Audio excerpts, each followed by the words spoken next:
Supreme கோர்ட்டே சூமோட்டோல எடுத்து விசாரிச்ச RG Kar hospital case என்ன ஆச்சு அப்படின்னா, சாட்டர்டே அன்னைக்கு ஸ்பெஷல் ஜூரிஸ்டிக்ஷன் மூலயமா விசாரிச்சு அந்த விசாரணையில கல்கட்டா கோர்ட் சஞ்சய் ராய் தான் கன்விக்ட் குற்றவாளி அப்படின்னு சொல்லி தீர்மானிச்சுட்டாங்க.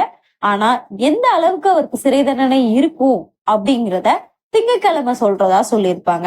என்னென்ன பிரிவுகளின் கீழே இவர் சார்ஜ் பண்ணப்பட்டிருக்காரு அப்படின்னா, 64 of BNS, 66 of BNS and 103 subsection 1 of BNS. Section 64 ரேப்புக்காகவும், செக்ஷன் 66 ரேப்னால இறந்ததுனாலையும், செக்ஷன் 103 of 1 மர்டர் பண்ணதுக்காகவும் இவங்களுக்கு தண்டனை வழங்கப்பட்டிருக்கு. இதுல வந்து லைஃப் ஆர் டெத் பெனால்டி கொடுக்கதா சான்ஸ் இருக்கு. இன்னைக்கு என்ன அனௌன்ஸ் பண்ணிருக்காங்கன்னா, அவருக்கு லைஃப் இம்ப்ரிசன்மெண்ட் வழங்கப்பட்டிருக்கு, ஆயுள் தண்டனை வழங்கப்பட்டிருக்கு.